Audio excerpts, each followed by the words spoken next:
Hello, all. First of all, I'd like to thank all of you for showing up again. It means a lot to me, and I do the same for you again anytime. So let's get to it. Hi, my name is Jivan, and here's me showing up again on a Saturday to record and publish my week's progress.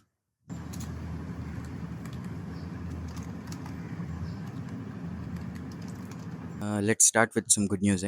The shoot for They Call Him Hoji has resumed. The production company has posted this, saying that the shoot has picked back up.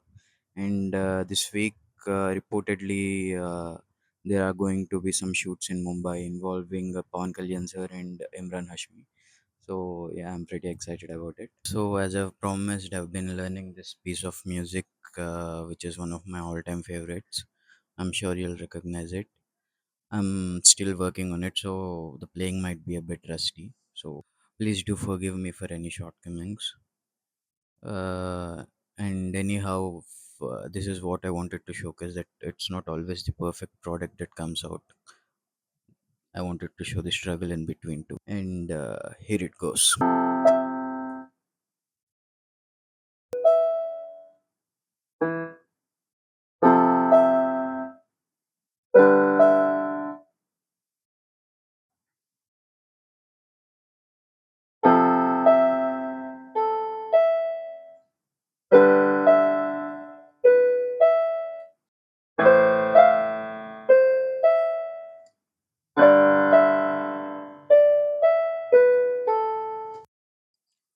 The original composition is much longer and much complex.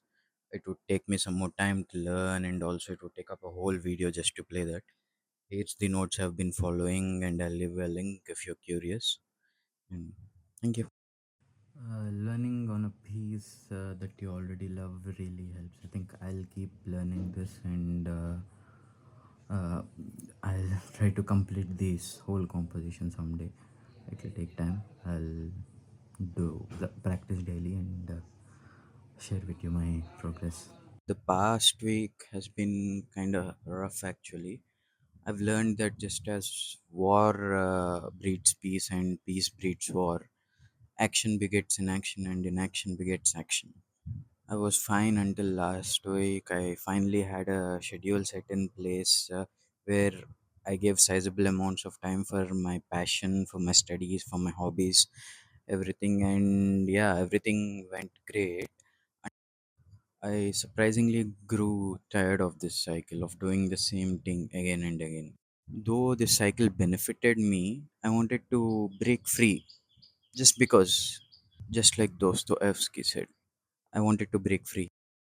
The schedule felt like imprisonment. So I decided I had to stop everything for one day, and I did, and I did nothing for one day, and I met an even far worse enemy.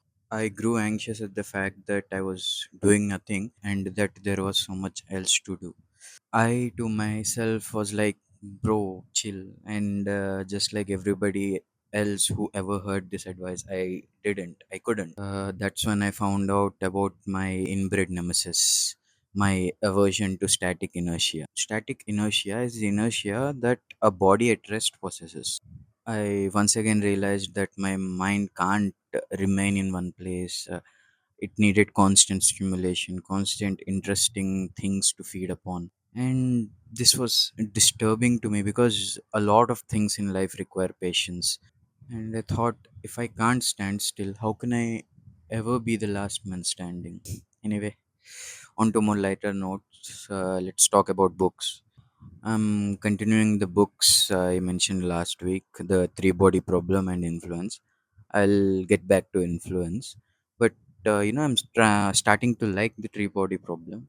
Maybe it's because now the part I'm reading has a lot of scientific jargon and I'm liking it, and nothing else changed. The same shallow characters and story. Let's see. I can only give you a honest review after I completed the book. But so far, lost lots of hours reading this book. So, in all fairness, I have to say that. Coming to influence, I want to show you guys one thing. Look at this book. Just look at how dense this is. If you ever come across any book that is as similar to this, buy it.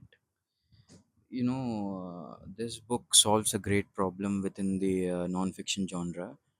Is that the so-called self-help books are so densely packed and concise that they just put down the points in a list, and the reader can't keep up. For you to truly learn something, you have to understand it and also apply it somewhere. Now, this book, the author Robert B. Cialdini has stretched out these chapters so simply and so eloquently with examples, case studies, and different ways of applications that, while you're reading this book, you journey through it. You go out, you take a break from reading, you go out, you see these the theories he mentioned out there in application, you apply these things. That's how these things stick with you. This book is really great. It's really helping me, and I think it's a great achievement what this book has. Another important thing is, I watched on Sundays this week. It's a French Canadian film, and it was so deeply disturbing. After watching the film, I immediately added a few videos to my watch later list to understand the directing technique of director Denis Villeneuve. This movie is kind of spoiled to me because I know that it has a twist in the end, similar to that of a very famous Korean film. But yet, the way it is handled, just through the actors' performances, when the twist was revealed, I had ghost flesh. And also, there's a scene when two of the main characters, the twins, swim very fast in a swimming pool. They swim to exhaustion, and you can feel that exhaustion. I could feel the water in the pool creeping up into my nose. How does this director do this? I want to know.